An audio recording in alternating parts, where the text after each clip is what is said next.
வணக்கம் தமிழ் ஜனம் big news பகுதிக்கு உங்களை வரவேற்கிறேன். பதவி நீக்க மசோதா எதிர்க்கட்சிகளின் பதற்றம் ஏன் என்றுதான் இன்றைக்கு நாம் பேச இருக்கிறோம். நாடாளுமன்றத்தினுடைய மழைக்கால கூட்டத்தொடர் கடந்த மாதம் 21ஆம் தேதி தொடங்கி இன்றோடு நிறைவு பெற்றிருக்கிறது. நாடாளுமன்றத்தினுடைய கூட்டத்தொடருடைய தொடக்கம் முதல் நிறைவு நாளான இன்று வரை எதிர்க்கட்சிகளுடைய அமளியால் அவை நடவடிக்கைகள் முழுமையாக முடங்கியிருப்பதையும் பார்க்க முடிகிறது.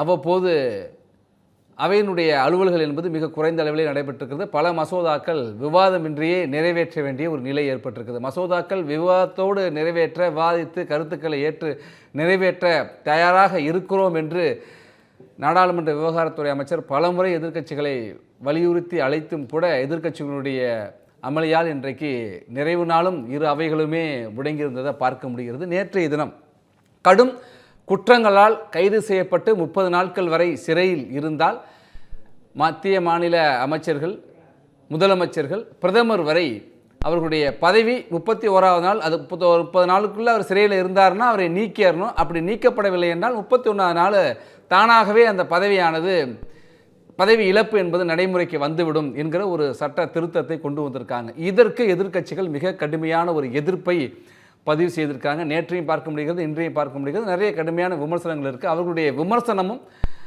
மத்திய அரசுக்கு அதற்கு பதிலும் கொடுத்துருக்காங்க. ஏன் இந்த பதற்றம், ஏன் இந்த விமர்சனம் என்று தான் இன்றைக்கு கேள்வி எழுந்திருக்கு. நம்மோடு மூத்த பத்திரிகையாளர் திரு சேகர் ஐயர் இணைந்திருக்கிறார். சார் வணக்கம். வணக்கம் மகேஷ். வணக்கம். நாடாளுமன்றத்தினுடைய கூட்டத்தொடர் தொடங்கிய 5ஆவது நாள் நாம் இதே போல் சந்தித்தோம். அப்போ தொடர்ந்து முடக்கம் இருந்துச்சு. அன்றைக்கு தான் நாடாளுமன்ற விவகாரத்துறை அமைச்சர் கூட்டத்தை கூட்டி அவர் செய்தியாளர் சந்திப்பில் அறிவித்தார். இதற்கப்புறம் சுமூகமாக நடத்த ஒத்துழைப்பு கொடுப்பாங்க என்று சொன்னாங்க. ஆனால் நடந்தது என்பது வேறாக இருக்கிறத பார்க்க முடிகிறது.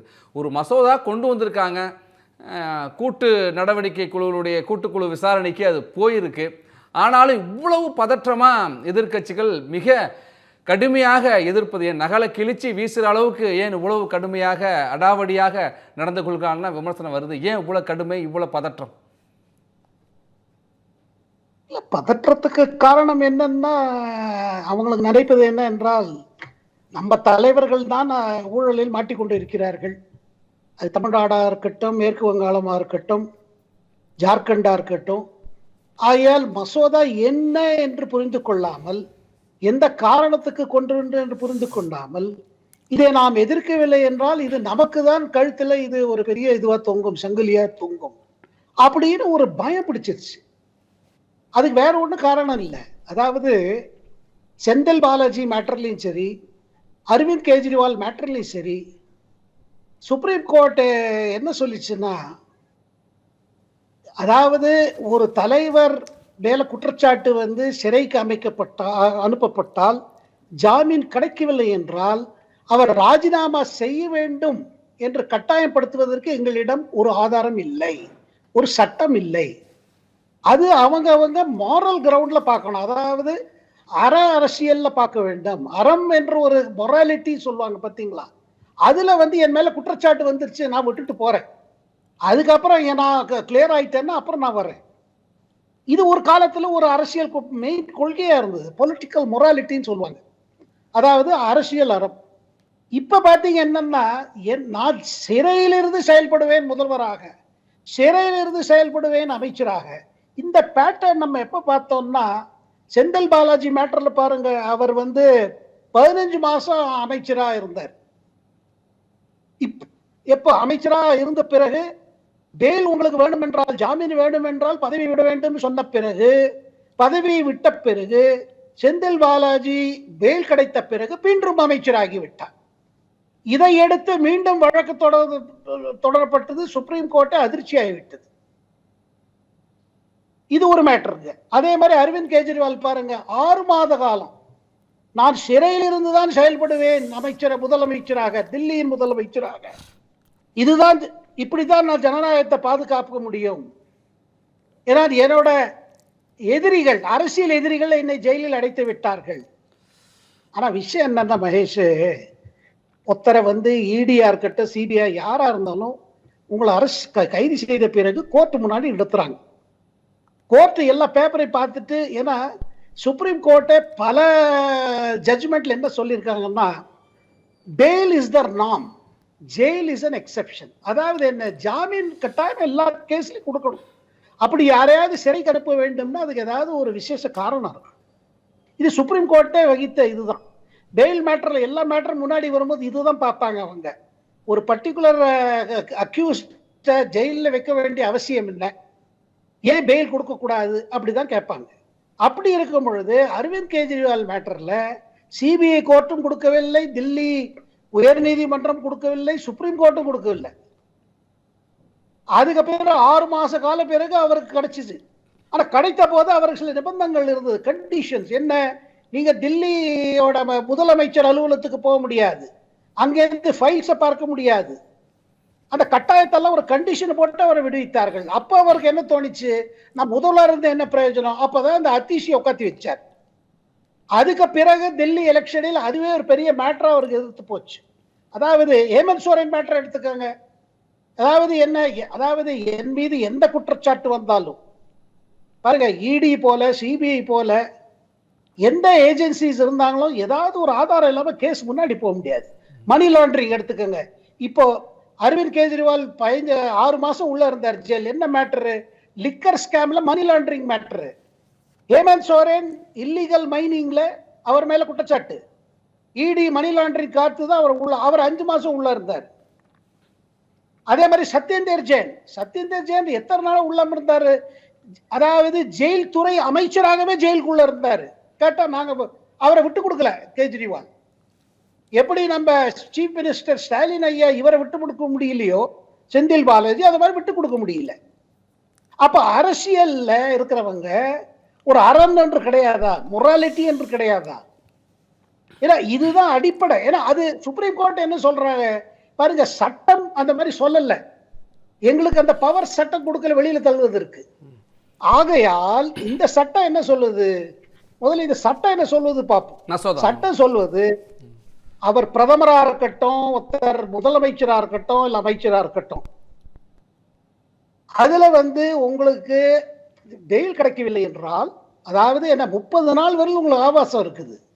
நீங்க லோயர் கோர்ட் போவீங்க, ஹை கோர்ட் போவீங்க, சுப்ரீம் கோர்ட், அந்த 30 நாளுக்குள்ள பெயில் கிடைக்கலன்னா உங்களை அரெஸ்ட் பண்ணி சிறையில் வைத்த பிறகு நீங்க அந்த பதவியில இருக்க முடியாது. ஆட்டோமேட்டிக்கா நீங்களே ராஜினாமா செய்தா சரி, அப்படி ஆட்டோமேட்டிக்கா செய்யலைன்னா நீங்கள் பதவியிலிருந்து நீக்கப்படுவீர்கள். அது பிரதமராக இருந்தால் குடியரசுத் தலைவர் செய்வார், நீங்கள் முதல்வராக இருந்தால் ஆளுநர் செய்வார், அதாவது லெப்டினன்ட் கவர்னர்னா நம்ம யூனியன் டெரிட்டரினா அது ஆட்டோமேட்டிக் ஆயிடுவது. அதே சட்டத்தில் இன்னொரு இது இருக்குது, அதுக்கு பிறகு உங்களுக்கு பெயில் கிடைத்து விட்டால் மீண்டும் நீங்கள் அமைச்சராகி விடலாம். என்ன கேட்டீங்கன்னா இந்த பார்ட்டு தான் நான் அப்செக்ட் பண்ணுவேன். நீங்க சரி பெயில கிடைச்சோட திருப்பி வந்துடலாம்னா அப்புறம் அதுவும் முழுமையான பொலிட்டிக்கல் மொராலிட்டி இல்லை, பொலிட்டிக்கல் அறம் இல்லை. இது இருந்தாலும் 30 மாசத்துக்குள்ள உங்களுக்கு எந்த கோர்ட்டிலுமே ஜாமீன் கொடுக்க தயாரா இல்லை. எப்போது கோர்ட் ஜாமீன் கொடுக்க தயாரா இருக்காது, எப்போது உங்கள் மீது இருக்கிற குற்றச்சாட்டு, உங்களுக்கு எதிர்த்து இருக்கிற ஆதாரம். இங்க பாருங்க, கெஜ்ரிவால் மேட்டர்ல சுப்ரீம் கோர்ட் எவிடன்ஸ பார்த்தாங்க, இடி எந்த ஆதாரத்துல பண்ணிச்சுன்னு. அதே மாதிரிதான் செந்தில் பாலாஜி மேட்டர். சரி சார், இந்த இடத்துல தான் சார் அவங்க என்ன சொல்றாங்க அப்படின்னா, ஒரு குற்றத்தை நிரூபிக்கின்ற வரை அவர் நிரபராதி தான். அப்போ இந்த சட்டத்தை அரசியல் ரீதியாக தவறாக பயன்படுத்த வாய்ப்பு இருக்குது. ஏற்கனவே இடி சிபிஐ உள்ளிட்ட மத்திய அமைப்புகளை அப்படி தான் பயன்படுத்தி, இது எதிர்க்கட்சிகள் சொல்கிற குற்றச்சாட்டு, அப்படி தான் பயன்படுத்திகிட்டு இருக்காங்க. ஆகையினால் இந்த சட்டம் என்பது ஒரு மறைமுகமாக தேர்ந்தெடுக்கப்பட்ட அரசை இயக்குவதற்கான ஒரு முயற்சி, அரசியலமைப்பு சட்டத்தினுடைய கட்டமைப்பையே சிதைக்கிற முயற்சி அப்படிலாம் எதிர்க்கட்சிகள் சொல்கிறாங்க. இல்லைங்க, அந்த மாதிரி அதுதான் இது பின்னாடி இருக்க உள்நோக்கம். நீங்க சொன்னீங்கன்னா பேல் இந்த பாருங்க, ஏஜென்சிஸ் உங்களை உள்ள பிடிச்சி வைக்க முடியாது. கோர்ட்டு முன்னாடி வருது, கோர்ட்டு தான் தீர்ப்பு சொல்லும் இந்த ஆளு அபராதியா, இவர் மேல எவிடன்ஸ் என்னன்னு. அப்ப உங்களுக்கு கோர்ட்டு மேல நம்பிக்கை போயிடுச்சா? இல்ல கோர்ட்டு மேல நம்பிக்கை போயிடுச்சா, இல்ல உங்க எதிர்கட்சி தலைவர்கள் செய்த ஊழல் நல்லா மாட்டிப்பாங்கன்னு பயம் வந்துருச்சா? அதுதாங்க கேள்வி. அப்ப பொலிட்டிக்கல் மொராலிட்டின்னு ஒண்ணு கிடையாதுங்க. அதாவது என்ன விட இதுல இதுக்கு ஒரு இதை புரிஞ்சுக்கணும் மகேஷ். பாருங்க, முதல்ல சுப்ரீம் கோர்ட்டு ஒரு தீர்ப்பு சொல்லிச்சு. என்ன தீர்ப்பு சொல்லிச்சு,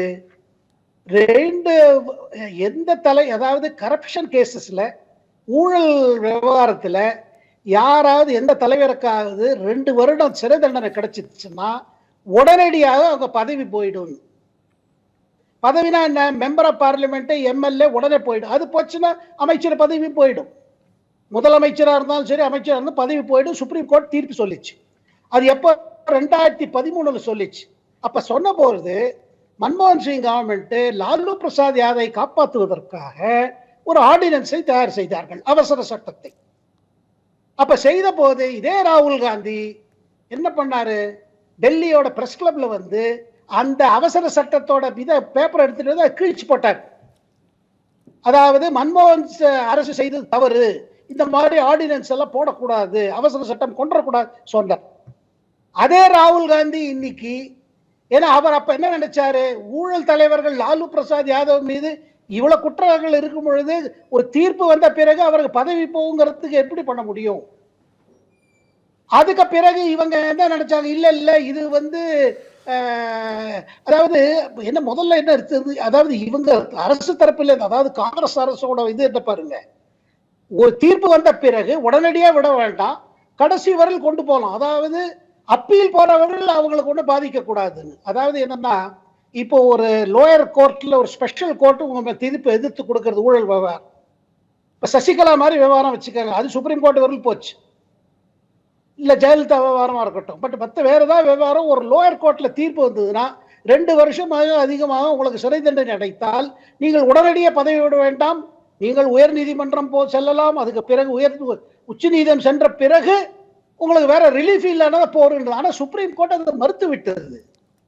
சுப்ரீம் கோர்ட் சொன்னது என்றால், நமது அரசியல் கிரிமினல்ஸ் அதிகமாக வந்து கொண்டிருக்கிறார்கள், கிரிமினலைசேஷன் ஆஃப் பாலிடிக்ஸ். பாலிடிக்ஸ்ல நிறைய பேரு கிரைம் பேக்ரவுண்டோட வர்றாங்க, அதனால அரசியல்ல ஒரு பக்குவம் இல்லாம போகுது, பியூரிட்டி இல்லை. அதனால தண்டனை வகுத்தது எந்த கோர்ட் வகுத்தாலும் சரி, உடனடியா அவங்க பதவி விடணும். ஆட்டோமேட்டிக்கா எம்எல்ஏ எம்பி பதவி போயிடும். எலெக்ஷன் கமிஷன் நோட்டிஃபை பண்ணிடும் இவங்க எம்எல்ஏ இல்ல, எம்பி இல்லைன்னு. இது சுப்ரீம் கோர்ட் போட்ட இன்னும் இருக்குது. அப்படி இருக்கும் பொழுது ஒரு சட்டம் இல்லை சொல்லிட்டு நான் என்ன வேணா செய்யலாம், எனக்கு கடைசி வரை நான் உட்கார்ந்துட்டு இருப்பேன்னா, அப்ப மக்கள் மீது, மக்களிடம் ஒரு இது கிடையாது. உங்களுக்கு ஆட்சி பிடிச்சாச்சு, என் மேல என்ன ஊழல் குற்றச்சாட்டு வந்தா வரட்டும். இதுல பாருங்க, எனக்கு அதிசயமா என்ன இருக்குன்னா, எந்த எதிர்கட்சிகளும் காங்கிரஸ் உள்பட ஊழல் செய்பவர்கள் பதவியில் இருக்கக்கூடாது ஏன் ஸ்டாண்ட் எடுக்க முடியல? சிபிஐ, இடி எத்தனையோ கேஸ்ல நீங்க வந்து அவங்களுக்கு கேஸ் எதிர்த்து போயிருக்குது. சுப்ரீம் கோர்ட், ஹைகோர்ட், பல ஸ்பெஷல் சிபிஐ கோர்ட் இடி கிட்ட ஆதாரம் இல்லைன்னு சொல்லி அவங்கள வெளியில விட்டுருக்காங்களே. இதுல வந்து பாருங்க என்ன நினைக்கிறாங்க, ஏதோ 2026 தேர்தல் முன்னாடி இந்த சட்டம் மாறி வந்து மமதா அரசியோ இல்ல ஸ்டாலின் அரசியோ இல்ல கேரளத்தில் இருக்கிற பினராயி விஜயன் அரசியோ ஏதோ கவுக்கிறதுக்கு ஒரு சதி மாதிரி நினைக்கிறாங்க. அதுக்கு ஆதாரம் இல்லை, உள்ள பயம் இருக்குது. அந்த பயத்துக்கு காரணம் கனம், வேற ஒண்ணும் இல்லை. அதை தவிர்த்துங்க மகேஷ் சார், ஒரு விஷயம் சொல்றேன். இந்த சட்டம் வந்து கான்ஸ்டிடியூஷனல் அமெண்ட்மெண்ட் சட்டம், இந்தியாவில் அரசியல் சட்டத்தை மாற்றக்கூடிய இது. இதை பாஸ் ஆகணும்னா பாருங்க, மேலவையிலையும் சரி மக்களவையிலையும் சரி உங்களுக்கு 2/3 மெஜாரிட்டி வேணும். இன்னைக்கு தேதிக்கு மோடி அரசுக்கு கீழவையிலையும், அதாவது மக்களவையிலையும் சரி மேலவையிலையும் சரி இது கிடையாது, மெஜாரிட்டி இல்லை. 2/3 மெஜாரிட்டி வேணும். 2/3 மெஜாரிட்டி என்னன்னா அவங்கள ஹவுஸ்ல பிரசன்ட் பண்ணி ஓட்டு போடணும். கான்ஸ்டிடியூஷன் அமெண்ட்மெண்ட் பில்லுக்கு இந்த கண்டிஷன் இருக்குது. இப்ப இன்னைக்கு இருக்கிற நிலைமையில பாத்தீங்கன்னா, இருக்கிற அரித்மெட்டிக் பாத்தீங்கன்னா அந்த மாதிரி இல்லை. இந்த சட்டம் உடனடியே வரப்போறது இல்லை. அதை தவிர்த்து நீங்க முதல்ல சொன்னது போல இது கமிட்டிக்கு போறது, அதுல எம்பிஸ் எல்லாம் ஸ்டடி பண்ணுவாங்க, இது சரியா தப்பான்னு சொல்லுவாங்க. ஆனா அதை இன்ட்ரடக்ஷன் லெவல்லே அவையில வைக்கும் போதே இவெல்லாம் கலாட்டா செய்வது, மைக்க புடுங்குவது, அதை கிழிச்சு அமித்ஷா முன்னாடி இது தூக்கி போடுறது, இதெல்லாம் பார்த்தா ஒன்றுதான் மக்கள் என்ன நினைப்பாங்க, ஊழல்னா எதிர்கட்சிகள் கூட இருக்காங்க. ஏங்க ஊழல் யார் வேணா செய்யலாம், இல்ல யார் மேல வேணா வரலாமே கேஸ் சார். இப்ப நீங்களே குறிப்பிடுறீங்க சார், 3/2 பெரும்பான்மை இருந்தாதான் இது சட்டமாக நிறைவேறும் அப்படிங்கிற சூழல்ல இப்போ அப்படி 3/2 பெரும்பான்மை இல்லாத ஒரு சூழல்ல ஏன் இந்த மசோதாவை இந்த அரசு தாக்கல் பண்ணுது? அதற்கான காரணம் என்ன அப்படிங்கிற ஒரு கேள்வி எழுதுல்ல? இல்லைங்க, ஒரு பொலிட்டிக்கல் கமிட்மெண்ட் காமிக்கணும்ல. ஊழல் அரசியலை எதிர்த்து இருக்கோம், ஊழல் செய்தவர்கள் பதவியில் இருக்கக்கூடாது, அந்த நோக்கத்தை காமிக்கிறதுக்கு தான் இந்த மசோதா. எங்களுக்கு எதிர்கட்சிகளுக்கு என்ன வித்தியாசம்? எங்களை சப்போர்ட் பண்ணுங்க, இதுல ஊழலை சப்போர்ட் செய்யாதீர்கள், ஊழலை செய்பவர்களுக்கு ஹெல்ப் பண்ணாதீர்கள். இந்த மெசேஜ் கொடுப்ப விரும்புகிறார் பிரதமர் மோடி. அவங்கள்ட்ட இல்ல, அதனால்தான் ஹவுஸ்ல கொண்டு வராங்க. எல்லாரும் ஒத்துழைச்சு இதை பாஸ் பண்ணுங்க. அரசியல்ல பக்குவம் கொண்டு வரணும். அரசியல் தலைவர்கள் சிறையில் அனுப்பப்பட்டு சிறையில் இருந்து அவர்கள் செயல்படக்கூடாது. ஏன்னா பாருங்க, அரவிந்த் கெஜ்ரிவால் 6 மாசம் சீஃப் மினிஸ்டரா உள்ள இருந்தாரு. செந்தில் பாலாஜி மேட்டர் நீங்க எடுத்துக்கோங்க, அவரை பதவி விட்டு நார மாட்டேன்னார் அவரு. ஸ்டாலினும் எந்த விதமான நடவடிக்கை எடுக்கல. அது 15 மாசம் போயிடுச்சு. அந்த மாதிரி பெயில் கிடைக்கல. அப்போ அதாவது சென்னை உயர் நீதிமன்றமும் சரி, சுப்ரீம் கோர்ட்ல அதாவது உச்ச நீதிமன்றம் 2 பேர் என்ன சொன்னாங்க, பெட்டிஷனர்ஸ் எல்லாம் வந்த போது அவரை எப்படி பதவியில கண்டினியூ பண்றாரு சொன்ன போது, இந்த மேட்டரை அவங்க முடிவு பண்ணணும். It is a question of political morality. அரசியல் அறம் கொன்ற விஷயம் இது. இது அவர்கள் முடிவு செய்ய வேண்டும். ஏன்னால் சட்டம் ஒன்று கிடையாது எதை வச்சு நாங்க அவங்கள பதவி விடுன்னு சொல்ல முடியும்னு. ஆனா இதுல ஒரு விஷயம் பாருங்க, செந்தில் பாலாஜிக்கு எப்ப ஜாமீன் கொடுக்க முடியாத சூழ்நிலை வந்த பொழுது என்ன சொன்னாங்க, இடி தரப்புல என்ன சொல்லப்பட்டது, இவரை வெளியில் விட்டால் விட்னஸ்களை இது பண்ணுவாரு, விட்னஸ் அஃபெக்ட் ஆவாங்க, அதனால அவர் பதவியில் இருக்கிறவர் அவளுக்கு பெயில் கிடையாதுன்னாங்க. அதுக்கு பிறகு என்னாச்சு, சரி நமக்கு ஜாமீன் கிடைக்கலன்னா நம்ம பதவி விடன்னு சொல்லி பதவி விட்டார், ஜாமீன் வாங்கிட்டாரு.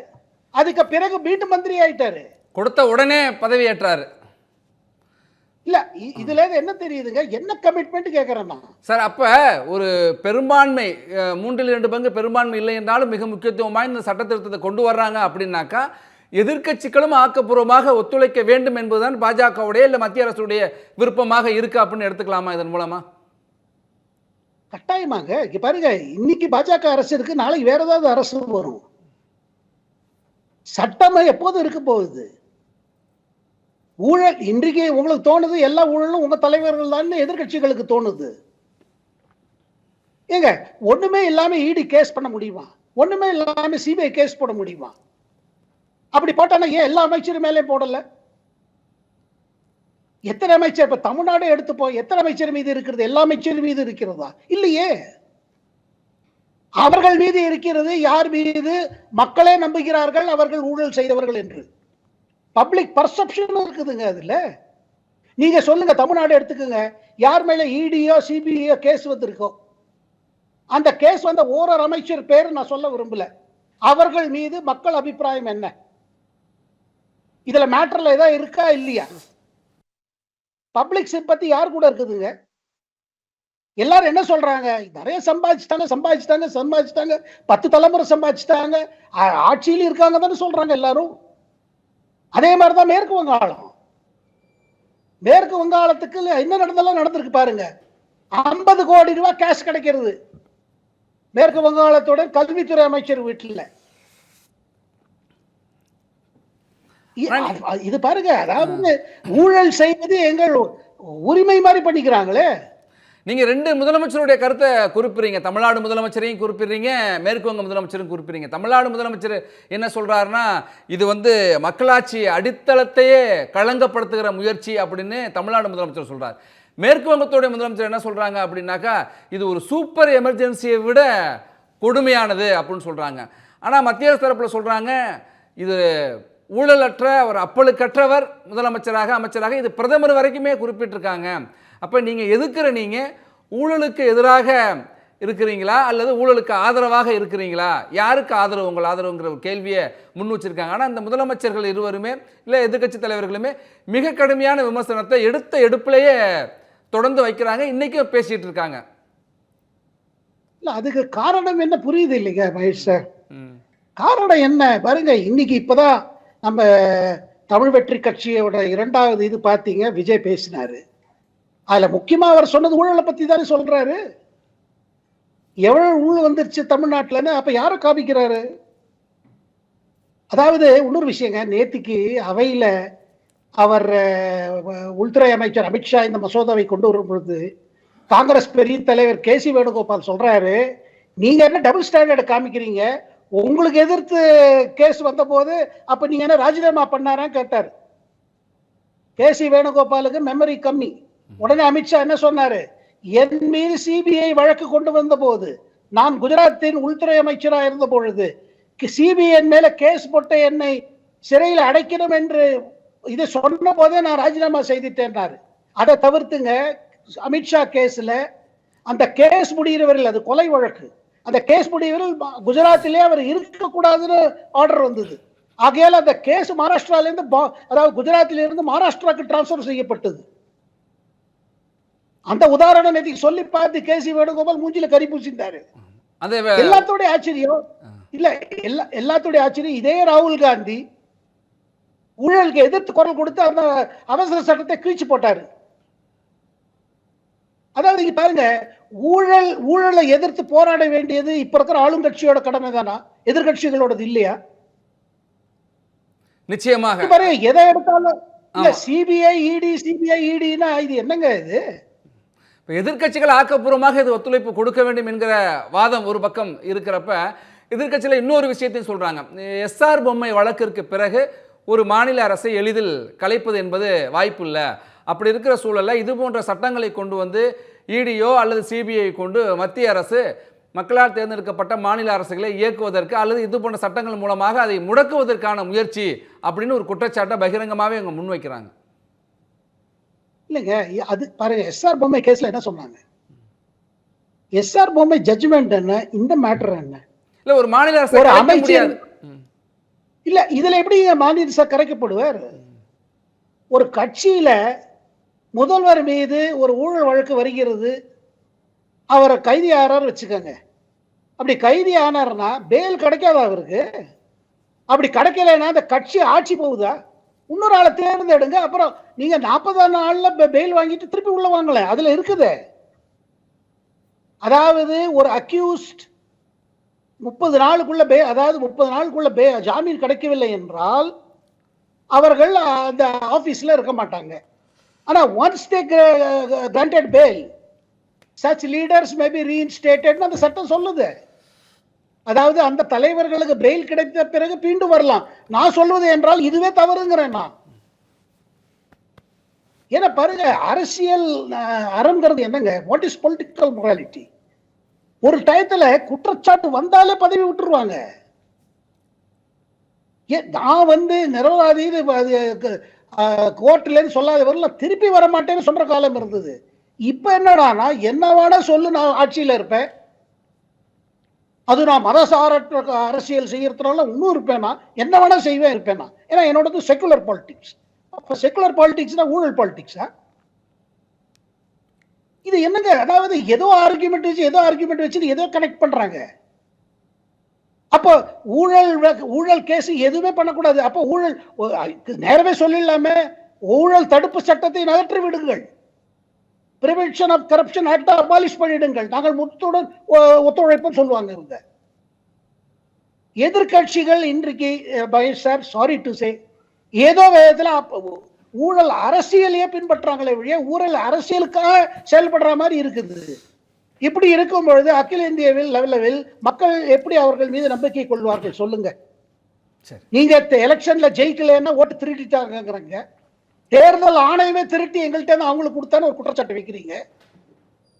இது என்ன அரசியல் நடத்திட்டு இருக்கு மகேஷ் சார்? நிறைவா சார், அப்ப எங்க குட் கவர்னன்ஸ் எங்க இருக்குதுங்க?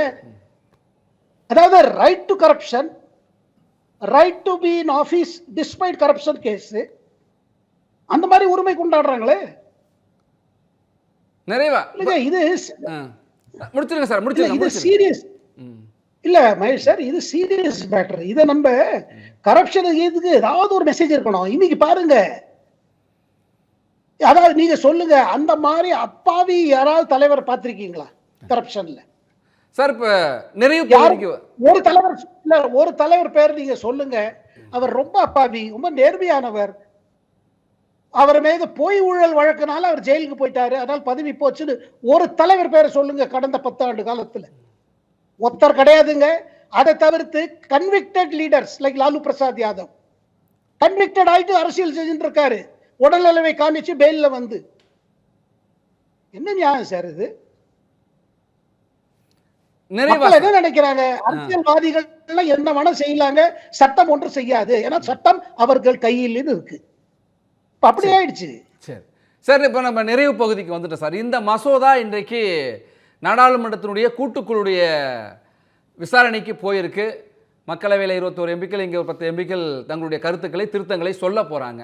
ஒரு மூத்த பத்திரிகையாளராக இந்த சட்டத்தில் திருத்தம்னு சொன்னால் இதை திருத்தலாம் அப்படிங்கிறது உங்கள் பார்வை, உங்கள் பரிந்துரையாக இருந்தால் எதுவாக இருக்கும்? இல்லைங்க, இதுல திருத்தறதுக்கு பாருங்க பல சஜஷன்ஸ் கொண்டு வரலாம். இப்போ சசி தரூர் காங்கிரஸ் தலைவர், அவர் நேற்றுக்கு என்ன சொன்னாரு? வரவேற்று எனக்கு ஒன்றும் புரியல. நம்ம சசி தரூர் வரவேற்று அவர் சொல்றாரு, வரவேற்கிற சட்டத்தை கொண்டு வரதுல என்ன தப்பு? இது நம்ம சட்டத்தை அப்புறம் நம்ம இன்ட்ரோடியூஸ் ஆகட்டும், நம்ம கமிட்டியில அதை பத்தி பேசுவோம். என்ன கேட்டீங்கன்னா, இந்த இது ப்ரொவிஷன் இருக்கு பாருங்க, பெயில் கிடைச்ச உடனே திருப்பி வரலான்னு. அப்புறம் ஒண்ணுங்க, ஒரு விஷயம் Mahesh sir, already there are special courts. MPs எம்எல்ஏஸுக்கெல்லாம் ஸ்பெஷல் கோர்ட் இருக்குதுங்க.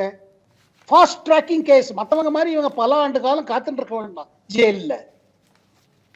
உடனடியாக ஃபாஸ்ட் ட்ராக் கேசஸ் வருது அவங்களுக்காக தனி. அதுவே எல்லாரும் கேள்வி கேட்குறாங்க, ஒரு சாமானிய மனிதர் எவ்வளவு வருடம் காத்துட்டு இருக்க வேண்டியிருக்கு சிறையில் ஒரு குற்றச்சாட்டுக்கு பிறகு. அதுல இன்னொரு கண்டிஷன் இருக்குது மகேஷ் சார், நம்ம அதை முன்னே சொல்ல என்னென்ன, அந்த மாதிரி குற்றத்துக்கு, எந்த குற்றத்துக்கு உங்களை சிறையில் அடைக்கப்படுகிறீர்களோ, எந்த குற்றத்துக்கு 5 ஆண்டு காலம் தண்டனை இருக்குதோ, எல்லா கேஸுக்கும் இல்ல, இது 5 ஆண்டு காலம் தண்டனை. ஆல்ரெடி நான் என்ன சொல்றேன்னா, இதுல எஸ்கேப் கிளாஸ் நிறைய இருக்குது. ஒண்ணு, நீங்க பெயில் வாங்கிட்டு எப்ப வேணாலும் திரும்பி வந்த பதவியில வந்துடலாம், அதுக்கு தடை கிடையாது. இரண்டாவது, உங்க மேல இருக்கிற குற்றச்சாட்டு 5 ஆண்டு காலம் தண்டனை இது பண்ணுது, அட்ராக்ட்ஸ்.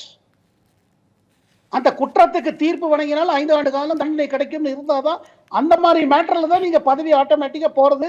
அதாவது நீங்களே ராஜினாமா பண்ணலேன்னா, இல்ல பெயில் வாங்கலன்னா.